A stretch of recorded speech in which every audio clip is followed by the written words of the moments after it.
শুরু করছি আজকের গল্প আশাপূর্ণা দেবীর লেখা কখন কি যে হয়। এই লোককে নিয়ে এলি তুই বাসন মাজাতে? ভুনি পিসি দুই কোমরে হাত দিয়ে দাঁড়িয়ে কড়া গলায় বলেন, বিশ্বভুবনে আর লোক খুঁজে পেলি না খোকনা? এই পুয়ে পাওয়া হাড় গিলে পিলে পেট কোটর চক্ষু চামচিকেটা তোদের গোষ্ঠীর বাসন মাজবে? খোকনা মানে অবশ্য কোনো শিশু নয়, ভুনি পিসির ভাইপো হলেও তিনি তার নিজের ভাইপোদের জ্যাঠামশাই। তাছাড়া তিনি তার জামাইয়ের শ্বশুর, ছেলে মেয়েদের পূজনীয় পিতা এবং মস্ত বড় অফিসটার একেবারে হেড বড় বাবু, যেখানে তার নাম হচ্ছে পি.বি. চৌধুরী, অর্থাৎ কিনা প্রভাত ভূষণ চৌধুরী। ভদ্রলোকের বুদ্ধিশুদ্ধি ভালোই ছিল, কিন্তু এবারে যে কি দুর্মতি ধরল, পুজোর ছুটিতে গোষ্ঠী শুদ্ধ সকলকে নিয়ে বেড়াতে এলেন জামতারায়, আর সকলের গার্জেন হিসেবে সঙ্গে নিয়ে এলেন ভুনি পিসিকে। ভুনি পিসি ভুনি খিচুড়ি ভালো রাঁধেন বলেই যে তার এই নামকরণ নয়, নামকরণের সময় তিনি বোধহয় খিচুড়ি টিচুড়ি রাঁধতে তেমন শেখেনও নি। আসলে ভুবন মোহিনীর অপভ্রংশ হচ্ছে গিয়ে ভুনি। সে যাক, প্রথমটা এসেই ভুনি পিসির ভুনি খিচুড়ি আর বাড়িওয়ালার বাগানের মালির হাতের মুরগি, এই দুটোর যোগফলে বড় আনন্দেই কেটেছিল সবাইয়ের। মানে পি.বি. চৌধুরী বা প্রভাত ভূষণের ছেলেমেয়েরা, বউ, শালি, জামাই, বেয়াই, ভাই, ভাই বউ, ভাইপো, ভাইজি, ভাগ্নে, ভাগ্নি ইত্যাদি সবাইয়ের। কিন্তু মুশকিল হলো, কলকাতা থেকে যে চাকর নিয়ে আসা হয়েছিল সে হঠাৎ একা রাতে উঠোনের নিম গাছে ভূত দেখে সেই যে আ শব্দে হা করে চেঁচালো, সে হা বুঝলো একেবারে কলকাতায় গিয়ে। তারপর সেই রতনের দেখা দেখি বাড়ির ছোট ছেলেরাও কিছুদিন ভূত দেখতে শুরু করেছিল, কিন্তু ভুনি পিসি বকুনির চোটে তাদের ভূত ছাড়িয়ে দিলেন। ভুনি পিসি এই বৃহৎ সংসারের যাবতীয় ব্যাপারই ম্যানেজ করে ফেলেছেন, কিন্তু মুশকিল বাঁধল ওই চাকরের ব্যাপারটায়।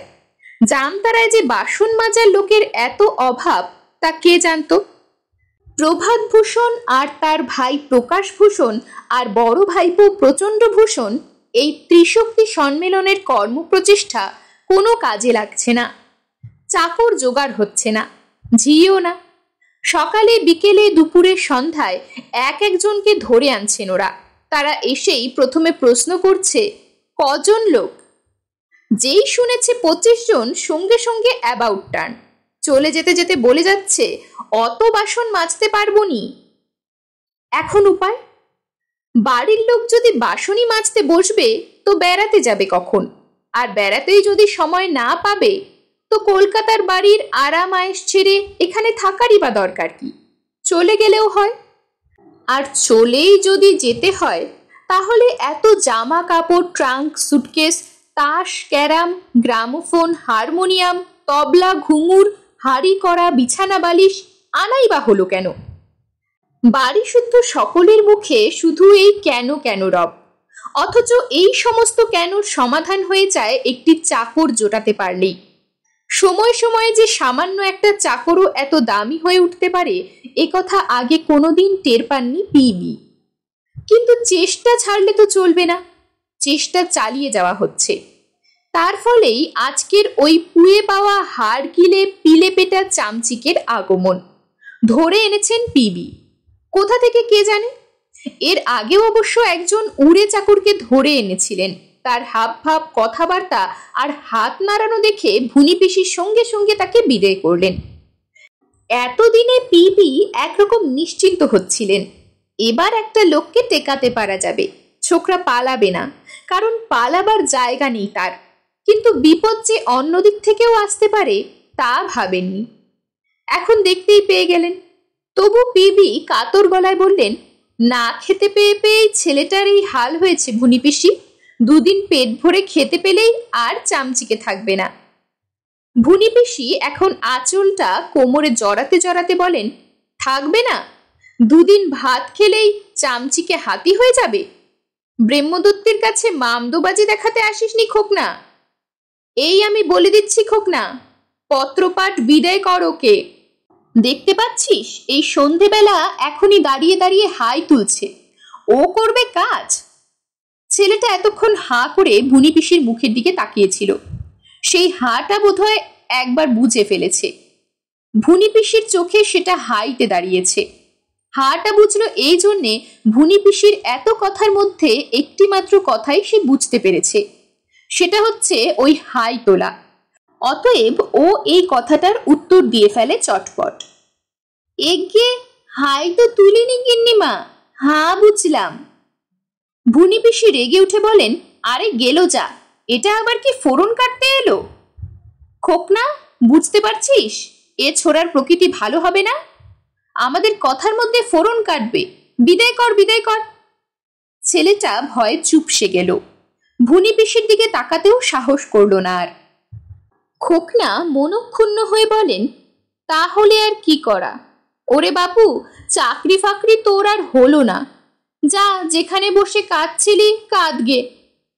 ভুনি পিসি কোমর থেকে হাতটা নামিয়েছিলেন, আবার কোমরে তুলে যাকে বলে অগ্নিগর্ভ কণ্ঠ, তেমনই কণ্ঠে বলে উঠলেন, কি বললি খোকনা? যেখানে বসে কাঁদছিল? তার মানে এটা ছিচকাদুনে কচি খোকা? আর সেই খোকাকে তুই বাসন মাজাতে নিয়ে এসেছিস? বুদ্ধির বলিহারি যাই তোর খোকনা, বিদায় কর বিদায় কর। পিবি গম্ভীরভাবে বলেন, তাই তো করছি। যা রে গোবিন্দ, তোর ভাগ্যে আর আমার পিসির হাতের ভুনি খিচুড়ি খাওয়া হলো না। খিচুড়ির কথা কি বলছিস রে খোকনা? না, এই রাস্তায় আস্তে আস্তে ছোড়াকে তোমার হাতের রান্নার কথা বলছিলাম। বলছিল কিনা 3 দিন খায়নি, তাই বলছিলাম চল ঠাকুরমার হাতে ভুনি খিচুড়ি খাবি, খেলে তোর আর। কি বললি খোকনা? ঠাকুমা? তার মানে ওই চামচিকেটা আমার নাতি? ভালো চাস তো এক্ষুনি দূর কর ওকে, বাড়িতে ঢোকালে রক্ষে আছে? হয়তো ন্যাবেন জুস দাও, বিস্কুট খাবো বলে বায়না করবে, এই উঠোন থেকেই ভাগা। পিবি এবার চটে উঠে বলেন, তাই তো ভাগাচ্ছি, চলে আয়, শুধু শুধু কষ্ট দিলাম তোকে। ছেলেটার হাত ধরে একটা হ্যাচকা টান দিয়ে পিবি এগোলো, কিন্তু একটা পা ফেলে আর একটা পা তোলবার আগেই ভুনি পিসি জলদগম্ভীর গলায় বলে ওঠেন, খোকনা, আক্কেল কি তোর কোনো কালেই হবে না?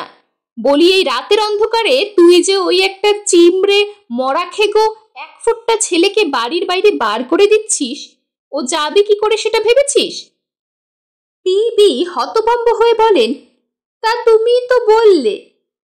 ভুনি পিসি কোমরে হাত দিয়ে প্রায় 1 পাক নেচে নিয়ে বলেন, আমি যে বললাম, বলি খোকনা, আমি যদি তোকে কারুর ঘরে আগুন লাগাতে বলি লাগাবি তাই, যদি কারুর সিন্দুক ভাঙতে বলি ভাঙবি? পিবির গোফের মধ্যে একটু হাসির আভাস খেলে, বলেন, তাহলে থাক যা গোবিন্দ, চাকরিটা তোর হয়েই গেল। ভুনি পিসি হঠাৎ পুতুলের মতো ছিটকে উঠে বলেন, চাকরিটা অমনি হয়ে গেল? তার মানে আহ্লাদে ভাসতে ভাসতে ও এখন তোদের বাসনের পাহাড় নিয়ে মাজতে বসবে? খবরদার বলছি তোকে ছোড়া, বাসনে হাত দিতে যাবি না। খিচুড়ি রান্না হয়েছে, ঢেলে দিচ্ছি, গিলে নে, নিয়ে ওই ভেতর বারান্দায় পড়ে ঘুমোগে যা, সকাল হলেই বাড়ি চলে যাবি। গোবিন্দ অন্যদিকে মুখ করে গম্ভীরভাবে বলে, বাড়ি কোথায় যে যাব? বাড়ি নেই? বাড়ি নেই তোর? বলি হতভাগ্য লক্ষ্মী ছাড়া পোড়া কাঠ, তুই কি ভুইফোর, মা বাপ ছিল না? গোবিন্দ তেমনি ভাবে বলে, থাকবিনি কেন, সবই আছে, আমি পেলিয়ে এইছি। পেলিয়ে এইছিস? তাহলে তো খুব মহৎ কাজ করেছিস। বলি কেন পালিয়ে এসেছিস শুনি? বলে ভুনি পিসি কোমর থেকে হাত নামিয়ে দাওয়ায় পা ঝুলিয়ে বসেন। পিবি গোফের হাসি গোফের ফাঁকে রেখে হাঁক পারেন, ওরে আলো ঠালোগুলো জাল কেউ। বাড়ির আর সকলে হাঁ হয়ে তাকায় ভুনি পিসির বসা দেখে। ভুনি পিসিকে বসতে কদাচ দেখা যায়, সারাক্ষণই তো টাট্টু ঘোড়ার মতো খটাখট ঘুরে বেড়াচ্ছেন। গোবিন্দ অত সব জানে না। গোবিন্দ উদাসভাবে বলে, সৎমা মারে, খেতে দেয় না। বাহ বাহ, কি ভাগ্যিমন্ত ছেলে একখানি, তা মারে কি অমনি? তুই কিছু বদমাইশি করিস নিশ্চয়? কিছু করি না, শুধু শুধুই মারে। ভুনি পিসি চড়া গলায় বলেন, তা মারটাও একটা ভালো খাবার। খেয়েছিস, বেশ করেছিস। এখন খিচুড়ি খেয়ে আমায় উদ্ধার করবে এসো। ব্যাস, গোবিন্দ রয়ে গেল, কিন্তু চাকরি গোবিন্দর হলো না। ভুনি পিসি কড়া গলায় হুকুম দিয়ে দিয়েছেন, হাড়ে মাস গজাবার আগে যদি কাজে হাত দিবি গোবিন্দ, তো তোর ওই হাড় একদিকে মাস একদিকে করব। অতএব গোবিন্দ যা যা খেলে হাড়ে মাংস গজায় তাই খেয়ে চলেছে প্রচুর পরিমাণে। খেলে বেড়াচ্ছে, ভুনি পিসির রান্নাঘরের দরজায় বসে তাদের গ্রামের গল্প করছে, আর মাঝে মাঝে ভুনি পিসির সঙ্গে মিশনের কালীবাড়িতে যাচ্ছে পুজোর ফল টল নিয়ে। ভুনি পিসি বাড়ির ছেলেদের ডেকে বলেন, বলি, তোরা যে রাত দিন ওসব লুডো মুডো ক্যারাম ম্যারাম খেলিস, তা গোবিন্দটাকে নিয়ে একটু খেলতে পারিস না? এখান ওখান করে ঘুরে বেড়ায় ছোড়া। ওকে নিয়ে খেললে তবু তো তোদের মুখ দিয়ে 2-10 বার গোবিন্দ নামটা উচ্চারণ হবে, সেটাই লাভ। শুনে শুধু ছেলেরা কেন, বুড়োরাও হেসে হেসে ওকে হা গোবিন্দ করে ডাকে। তবে বেশি খ্যাপালে গোবিন্দ ক্রুদ্ধ গলায় বলে, আমার সঙ্গে বেশি লাগতে এসুনি বলছি, ঠাকুমাকে বলে দেব। কাজেই তখন আবার গোবিন্দর তোয়াজ করতে হয়। তা গোবিন্দকে তোয়াজ মাঝে মাঝে ভুনি পিসিকেও করতে হয়। কোনো কারণে একটু বকলেই, মানে বকুনির কারণ তো থাকেই। গোবিন্দ যদি দুধ খেতে না চায়, মাছে কাটা বলে মাছ খেতে রাজি না হয়, তাহলে খাবে না বকুনি? গোবিন্দ ঘাড় গুজে বলে, ঠিক আছে, আমি চলে যাচ্ছি, তোমার সঙ্গে কলকাতায় যাব না। তখন তখন তোয়াজ না করে উপায় আর কি? কলকাতায় গিয়ে গোবিন্দ ভুনি পিসির মাথা কিনবে না? ভুনি পিসি যে ওর বুদ্ধি আর মাথা দেখে ঠিক করেছেন ওকে কলকাতায় নিয়ে ভালো স্কুলে ভর্তি করে দিয়ে ভবিষ্যতে বিদ্যাসাগর করে তুলবেন, তার কি হবে তাহলে? গোবিন্দ এখন তাই ফর্সা জামা প্যান্ট পরে চুল টুল আঁচড়ে বাড়ির ছেলেদের সঙ্গে ঘুরে বেড়ায়, আর মাঝে মাঝে ভুনি পিসির রান্নাঘরের দরজায় গিয়ে গল্প ফাঁদে। বুঝলে ঠাকুমা, আমাদের গ্রামে না পেয়ারা, আটা, কাঁচা লঙ্কা এসব কেউ কিনে খায় না। আর বাবুদের বাগানে যা আম হয়, ইয়া বড় বড়, মালি আমাদের অমনি খেতে দেয়। ভুনি পিসি মধুর কণ্ঠে বলেন, কলকাতায় গিয়ে তোকে আটা, পেয়ারা আর বড় বড় আম খাওয়াবো গোবিন্দ। এরকমই আরো সব গল্প পেতে চ্যানেলটিকে সাবস্ক্রাইব করে দেবেন, আর গল্পটি যদি ভালো লেগে থাকে তাহলে লাইক, শেয়ার আর কমেন্ট করে দেবেন।